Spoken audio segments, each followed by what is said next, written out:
Hey everybody, it is Corey Poirier. So excited to be back with another in our Blue Talk feature episode. This is casual. What day are we on this week? The day of the week, Tuesday. This is casual Tuesday, as you can tell.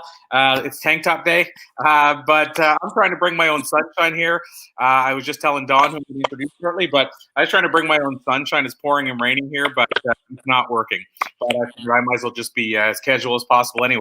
So, as per normal, I always talk just one insight from my book, The Book of Why and How. Kind of, I said a few times, I kind of look at it as like the sponsor of our episode each week. But what I wanted to talk about today, I usually just flip open the book, grab a spot, share my thought on it, and hopefully somebody can gain something from it. And this time around, what I wanted to talk about is the power of, let's call it intention or manifestation or affirmations. In fact, we just posted something I don't talk about often enough is Blue Talk is now officially 100% live. We just posted today, every Tuesday and Thursday, we post new videos and new podcast episodes. We literally just posted the new video today. It's Asia Lenza Stern, Emmy winner. It's her talk on affirmations. It's kind of appropriate I decided to talk about affirmations today. And then we also posted Emily Harrison, who's the founder of the Akashic Academy. We posted her podcast episode in which she talks about Akashic records and intuition. And so it's really a woo-woo day, if you will. And so as far as that goes, the thing I want to talk about in relation to intention is a friend of mine, musician Christine Campbell, who is a musician from the East Coast in Canada. And she told me this story about how she wanted to perform with Bob Seger. She wanted to share the bill with Bob Seger when he was coming to town. He came to Halifax, and there was only one room for one artist on the bill. And so what she did every day for like a month and a half, it was a voting to see who was going to win. And what she did every day for a month and a half is she said, I'm so excited to be sharing the bill with Bob Seger tonight. I'm so excited to be sharing the bill with Bob Seger tonight. And she did that every day for roughly a month. And then lo and behold, she got selected as the only artist in the entire region 2 times in a row to open for Bob Seger. And so if you ask Christine in the rock position, if she believes in intentions, I think you already know the answer. So I think it's so powerful that, when it comes to intentions, that you see examples of people doing it, it really demonstrates this is what's possible. And Christine, if you ask her, she's told me many times, she knows for sure that she manifested that. So I just want you to think about it today, whether you believe in manifestation or affirmations or not. What do you have to lose by telling yourself, an affirmation like, I'm so excited to be having a great day? What do you have to lose? It also makes me think on it, and from a cheesy perspective, of the guy named, I forget his name, Morgan Smalley or something from Saturday Night Live. He used to look in the mirror and say, I'm good enough, I'm smart enough, and doggone it, people like me. And to me, that was like the early example of making affirmations. So having said all that, I thought it was really appropriate too, having the manifestation queen on with me today to talk about affirmations, intentions, and manifestations. So Don Balash, really excited to have you here with me today. And Don, what I usually like to do, just to keep it easy, but also not steal anybody's thunder, is perhaps I'll get you, if you don't mind, to tell us a little bit about your backstory and your journey for those who may be discovering you for the first time.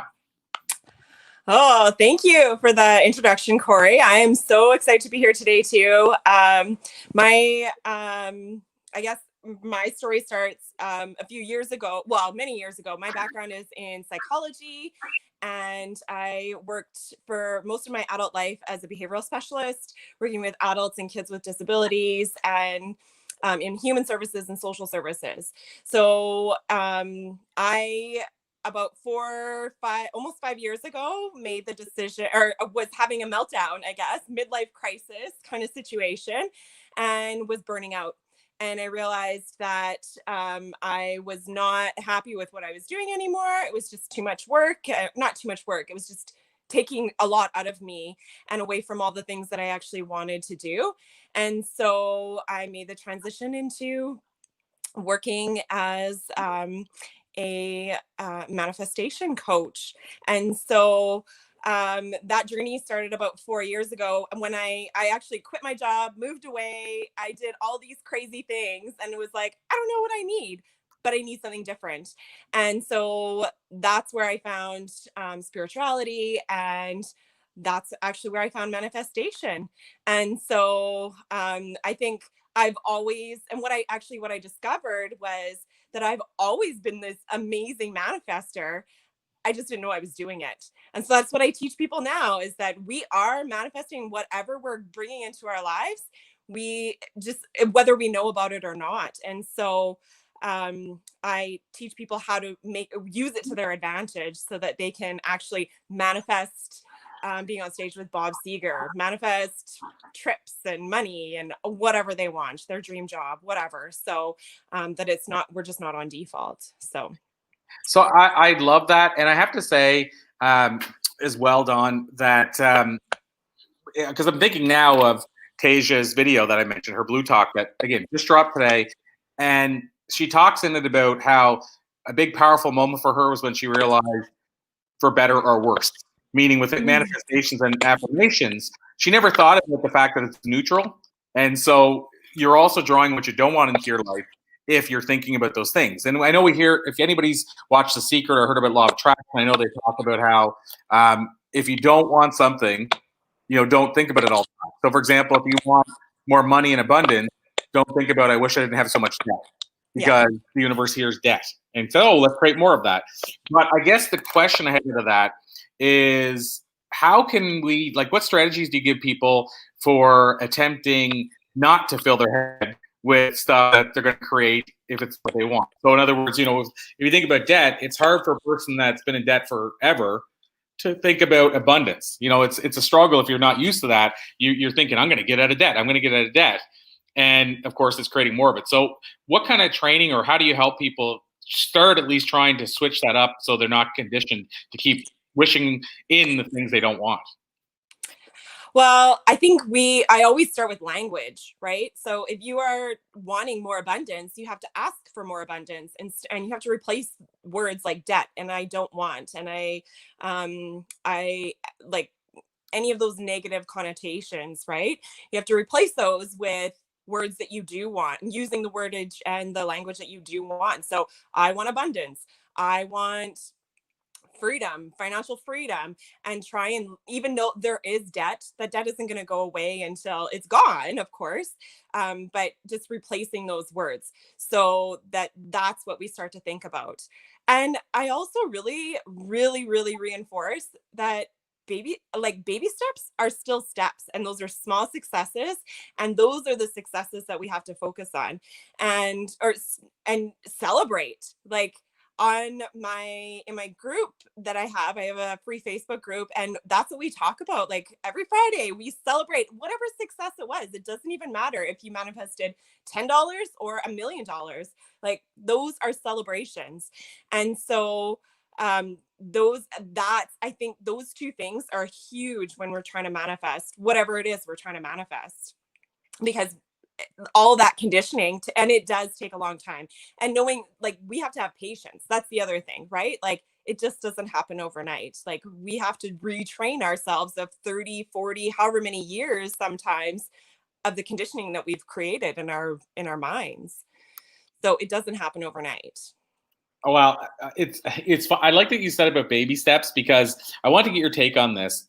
I interviewed about a year ago, let's say, I interviewed John Gray, who wrote Men Are From Earth, and he talked about how he set intentions every day to be the best-selling relationship author in the world, and he didn't give up after 8 years. He was still setting the intentions every day, and I forget how long it took him to make New York Times bestseller list, but it wasn't a week or a month or 6 months. Usually that happens right away or not at all, and for him, it didn't happen right away. He kept setting intentions every day, and it was really neat. He would say things like, he acted like as if it was his publisher calling him and saying, John, just wanted to let you know your book's now a bestseller. Just wanted to let you know this couple called and said you changed their life and saved their marriage. And so he kept talking, which is a really cool approach, as if it was the person talking to him. But here's the interesting part, Tom. It took him 8 years, but the end result is that book now is not only the #1 best-selling book on relationships, it's actually 10 times the sales of #2 book. So the #2 book is The 5 Love Languages, which is 10 million sold, which is obviously nothing to cry about. But that tells you, when I said 10 times, Men Are From Mars, with all the sales overseas included, is 100 million copies sold. So I told somebody about him setting the manifestation every day for 8 years. And the person said they're a masterful manifester. And they said, oh, well, he's doing it wrong then if it took him 8 years. So I'd love to get your thoughts, because my thinking is, he accomplished something nobody in the world has ever done in history. And to me, that's probably going to take baby steps. It's not going to happen instantly. But this person said to me, if you're a good manifester, things should happen instantly. And I don't know if I think 100 million sales should happen instantly if nobody's ever done it in that category. Well, I'd just love to get your thoughts on that. Well, I do think that some things do happen instantly. Some things you manifest instantly. And like in my spiritual world, I talk about like quantum leaps, right? Like it just happens instantly. But then there are other things that it's like we set intentions and we give it out to the universe and let go of it. And then like and I still do visualization, and I teach my clients to visualize, like John Gray, like getting those phone calls and having those conversations in like as my future self or as my clients' future selves. We talk about that, but I don't think you're not a powerful manifester if it takes you a longer time to manifest some things, because I believe, and I teach my clients, that the universe always has a plan for us. And we don't know that time limit or time period. And so the universe provides it for us for when we're ready. And so if it's 8 weeks or 2 days or 8 years, that's when we're ready. The universe will never give us anything that we're not ready for. So I think that no matter, like, if you're not manifesting something for 8 years, that doesn't mean you're not a powerful manifester. I think you just have to have time, have to give it time. This summer I was in Newfoundland, and I don't live in Newfoundland, but I went to Newfoundland for a few months, and I was spending some time with a longtime friend of mine, and we went to this beach. And it's this beautiful, gorgeous beach. Looks like almost like Thailand, beautiful, like rocks and everything. It's gorgeous. And my friend said to me, she's like, "Oh my gosh, I just looked at my Facebook this morning, and this came up as a memory that I was here today, last year, like a year ago today." And I commented, "I'm coming back to Newfoundland just to get to that beach." And 1 year exactly to the date, I was at that beach. So and that wasn't even an intention in my mind, like I need to be at that beach, but I set the intention, sent it out to the universe, and the universe gave it back to me in a year later, right? So I don't think that, and that's not $1 million. It's not a bestseller book or anything, but that just shows you how the universe operates, and the universe only gives us what we can handle and when we're ready, right? So yeah, I so appreciate that, and I'll add something in as well that happened to me recently, and then I see some comments that I'm going to tackle for a second. The one thing that happened to me recently is we were house shopping. We have a new addition, so we need new addition in our family. So we need to get a new house, and so there was this house that I saw, and I was like, "Oh, I love it! I love the look of it! I love everything about it! I love where it's at, and all this stuff." And so I printed it out, and every day for like the week before we're going to look at it, I basically, said, "This will be my house. This will be, like essentially saying the house is going to be mine if I want it." And interesting, we went out to the place, and one thing I noticed is that if you can stage a house good, you can actually sell a house that shouldn't be sold. But at the same time, sometimes you can realize, "Oh wow, this house doesn't look at all like I thought." This was that house. Like it was all wood inside, overlooking the water, had all the things I wanted. And reasonable price, but it wasn't super low. But we got there, and it was like a death trap. There was holes in the floor and all that stuff. And so why I bring this up, Don, is because I thought I wanted it, and then I realized it wasn't the right one for me. So it was a great example of you can, to your point earlier, you can manifest stuff. Maybe it's not even what you want. Like, so some people say, "Well, I didn't manifest. It didn't give me what I wanted." Well, maybe it's because it was offering you something better. It wasn't the right one for you. So, like, if I would have manifested it and bought it sight unseen, I would have been in for a horrible mistake. So it did give it to me. It did give me the option. I got to go there. I could have got it, but then I realized it wasn't really what I wanted after all. And so do you believe that as well when people are manifesting, that sometimes you don't get exactly what you think, and it doesn't mean the universe isn't seeing you as a good manifester? Maybe it's just that it wasn't what you needed in the first place? yeah, absolutely. And I always, when I set intentions, I set my intention, then I always ask this or something better. So that gives the message to the universe as well that it could be that house or a better house.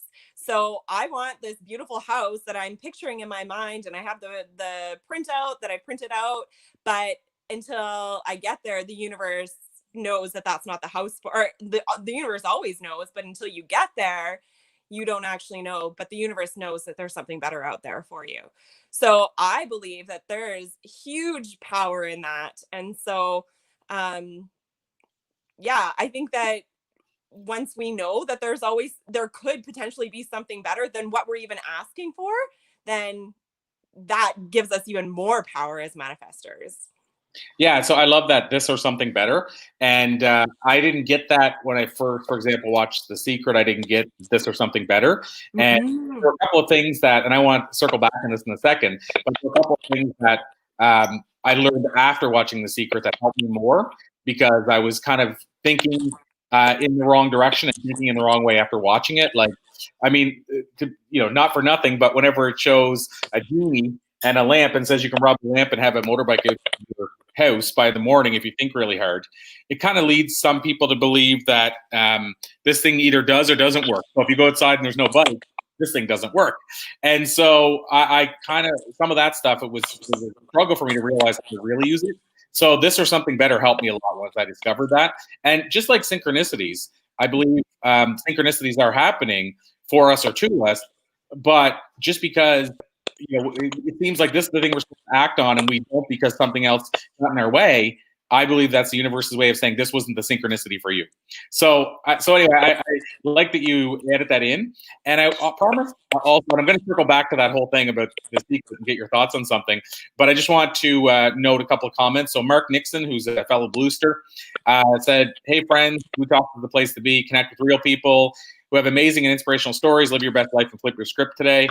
And then to something we said right after that, Mark put 100%, 100%. So I'm not sure what it was referenced to. And then let's see who else here commented. It was Laurette Kristen Lee commented that her manifestation is building a mindset to be highly successful, live in abundance, be happy and healthy. And she said, once we shine, we allow other people to shine as well. And then I'm not sure what this was in reference to, but I assume it's meaning it's a good book for somebody to pick up if they want to manifest. Or she could be talking about how sometimes what you think you want is different. But she mentioned Man's Search for Meaning by Viktor Frankl. So I'm not sure what it was in reference to, but that book talks a lot about synchronicities. I heard a story about him saying that it was something like, and I'm going by memory on this, but something happened. And as a result of what happened, his family died and he got taken hostage. And yet, and I'm gonna have this paraphrase roughly because I'm going by memory. But if that wouldn't have happened, then there's a chance he wouldn't have basically been trapped and been in a camp and stuff. But at the same time, he wouldn't have written that book that changed so many lives. So, and this was a story not in the book, but somebody shared with me in an interview one time that it was something he wrote about after that, saying that something happened, and the result of that happening, he lost all his family. They were killed, and he essentially, if that wouldn't have happened, he wouldn't have written the book that saved maybe hundreds of thousands of lives. And it's not to say that obviously you would ever want to happen, but it also goes that idea of sometimes things happen and we don't realize there's the universe is working for us, and then later on it goes, yeah, I was. Look at this. So I don't know if that's what the reference was to. I'm just pulling something out of the air. But anyway, Don, circling back to you, I'm going to ask you about the secret. But anything to mention on those comments I just shared from what people had commented on? Like, was there anything that spoke to you or jumped out at you? In regards to the secret? Or? Well, in regards to, I'm going to circle back to the secret. I was just meaning in terms of her manifestation that she put out there. Or are you familiar with Man's Search for Meaning? Have you read that book? That kind of stuff? I haven't read that book, but I do want to comment on the girl. I don't see the comments. So whoever commented about manifestation, and I think that is absolutely true. When we think about abundance and happiness and healthy, that's what I teach my clients as well, right? Like, thinking about abundance, and abundance isn't just money. Abundance is abundance in relationships, abundance in communication, abundance in your dream job, your home, whatever, anything in your life can be abundant. I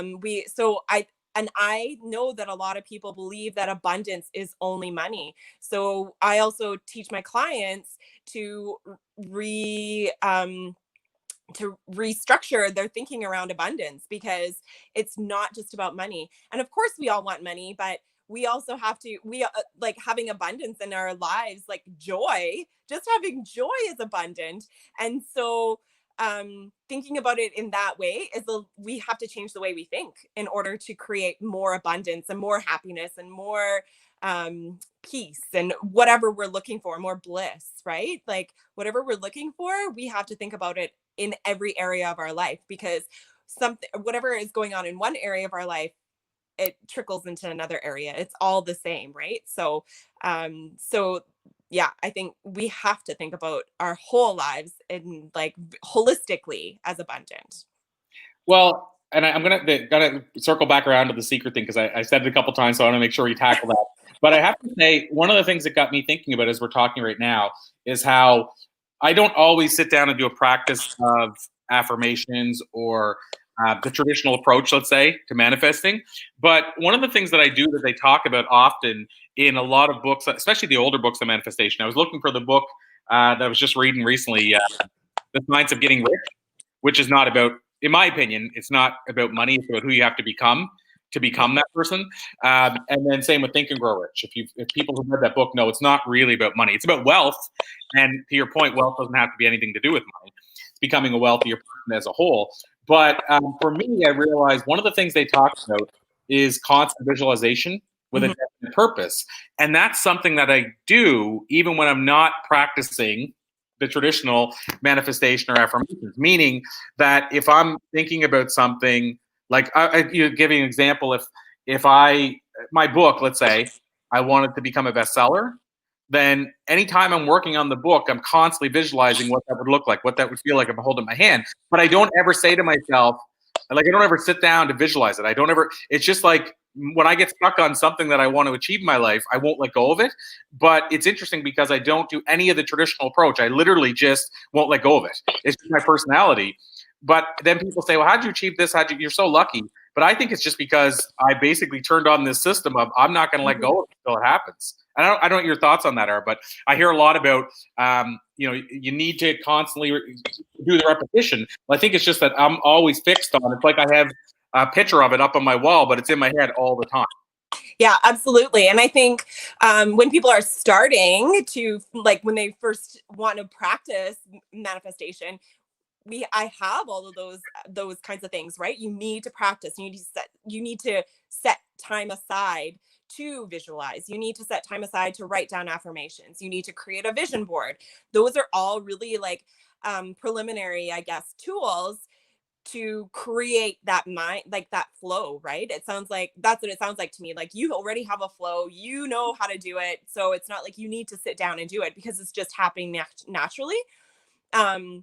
But when I start working with clients who have not, like, maybe they are manifesting, but maybe they aren't aware of it, they have to be more intentional about it. And so I do provide those kinds of tools, right? Like, I promote journaling a lot. Journaling is huge when you're starting out trying to manifest things into your life, because then it makes it real, right? A lot of times my clients come to me and they are struggling with confidence and trying to figure out their own, like, stuff in their own minds. So writing things down is really, really helpful in helping them realize that there is a reality to the things that you only dream of, right? And so creating really physical visual things for people to start out with is really, really amazing, because I'm like you, right? Like I just automatically start visualizing things without, I just know I want it, and that's what I'm working towards. And so I just visualize it and my affirmations just come to me. It just happens naturally. But that's because we've been practicing it for a long, long time.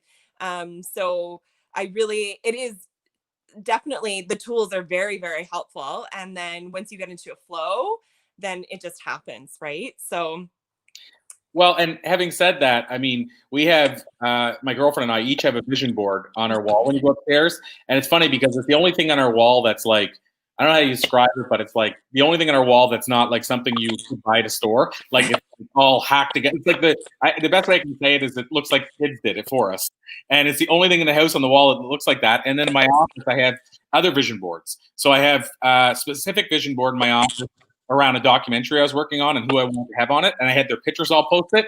And then what I would do is once I secured them, I would move them up to the already done part of the vision board, and then now I have 3 left at the bottom. And I gave up reaching out because COVID meant we couldn't travel and stuff. But I would say out of those 3, I'll probably get another 2 of them. So I'll probably miss 1 out of the whole vision board, which is not bad considering the names of the people I'm talking about, like a Bob Proctor, Les Brown, Ami James. And so I do have that vision board at home. I have my main vision board upstairs, and I know I look at it unconsciously. So I want to, preface the fact that I still believe in that. But it's something that I'm carrying the vision with me all the time too. But I just became conscious of that recently, and when we started talking about it, it reminded me of that fact that I just became conscious of that. So that's why I want to bring it up. Yeah, no, and that's amazing. I still have vision boards because I also think there's a lot of intention that goes into that, right? Like you're thinking about all of the things that you want to manifest, right? So it's very intentional and very like there's so much energy that goes into that. And when you're putting so much energy into something like that, then it makes it even more real. So I still have vision boards. You can get apps to make vision boards on your phone and use it as a background. I really encourage my clients to use those as well. Like I use that, and it is really helpful because you just glance at it and you're like, oh yeah, that Lamborghini, right? Like, or whatever it is, right? Like it's always in your scope, right? So definitely. 100%. So the last thing I wanted to talk about was what I've been teasing the whole time. All I really want to ask you about this, Don, because I've talked to quite a few people about this, and I love to get different perspectives. But when I say The Secret, I'm referring mostly to the movie that was made around the law of attraction. For those that might be, I'm sure most people listening would be familiar with it. But having said that, here's my question. I've interviewed now 5 people that were in the documentary and asked them about The Secret and asked, what did you love about it? What did you wish they would have done differently? And the one thing that came up over and over, and by the way, before I did those interviews, I wrote about it in my book. That's probably why I became passionate about it. But I said, for me personally, the one thing that I wish that would have been added into it, and I think it probably maybe was, but it was just cut out of the filming, was the action part. So when I watched it the whole time, I talked about, putting up a vision board and those other things we talked about, the preliminary stuff, but it didn't actually say steps you could take, actions that you could take to actually start energetically the process. Yes, the vision board's there, but I'll give you a good example to explain what I'm driving at here. Is when we interviewed Lisa Nichols about this. Lisa said for 2 years after being in The Secret, she went out and talked about this because she worried the same thing. People didn't know about the law of action part of it. And so she said a great example, or how she would describe it, is that you could put the most beautiful vision board up in your house while you're watching TV. And you could have it up for a year and you could look at it every day and even say affirmations. But if you never get off the couch, at the end of the year, all you're going to have is a big lump in your couch.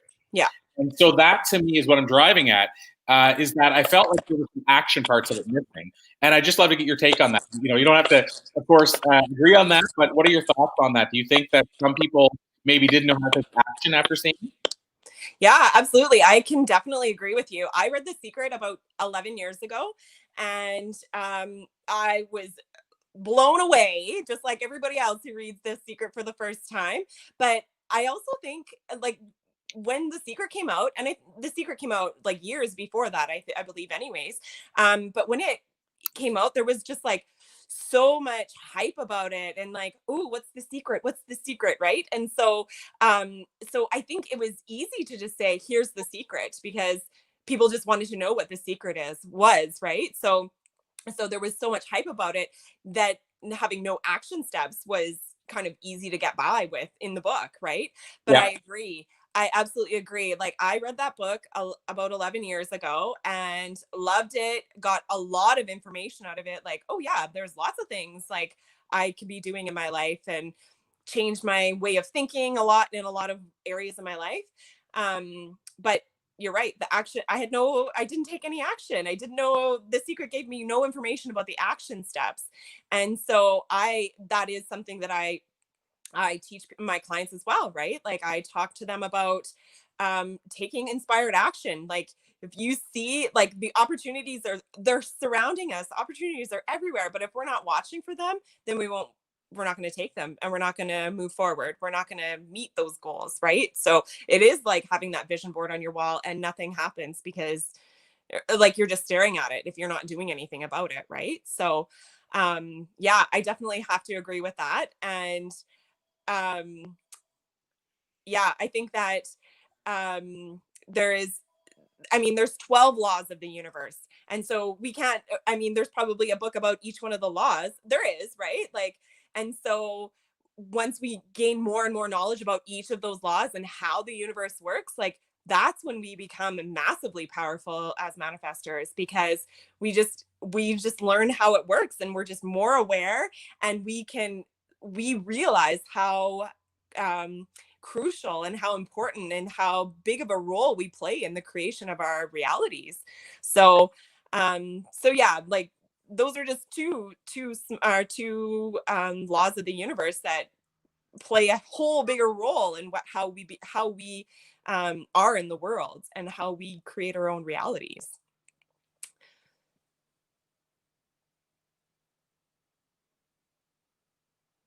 Oh no.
Hey, everybody. I'm not sure if you're still watching, but it looked like we hit a bit of a tech hiccup. I'm not sure what happened. I think Dawn is back here now as well. Can you hear me, Dawn? I think you might be on mute. Yes, sorry about that. I don't know what happened. I don't know either. The whole thing went down.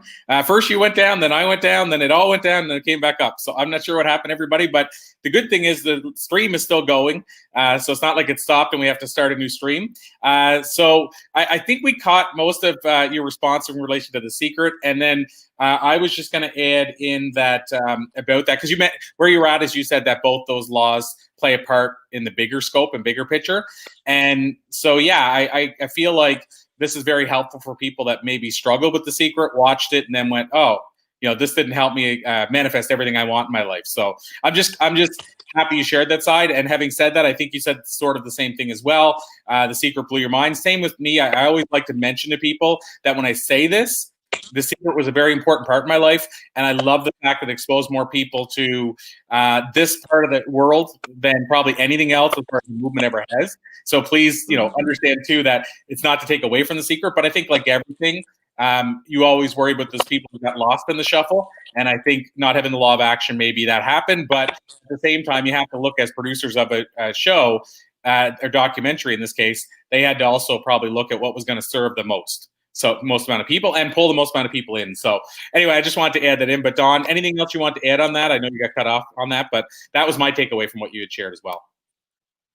Yeah, no, I appreciate that. And I also I want to also add to what you just said as well. Like I feel like The Secret is my starting point when I talk to people. Have you read The Secret? And if people have, then I know kind of where their mindset is at. If they haven't, I actually recommend people to read that book, because it's an easy read, or watch the documentary, whatever.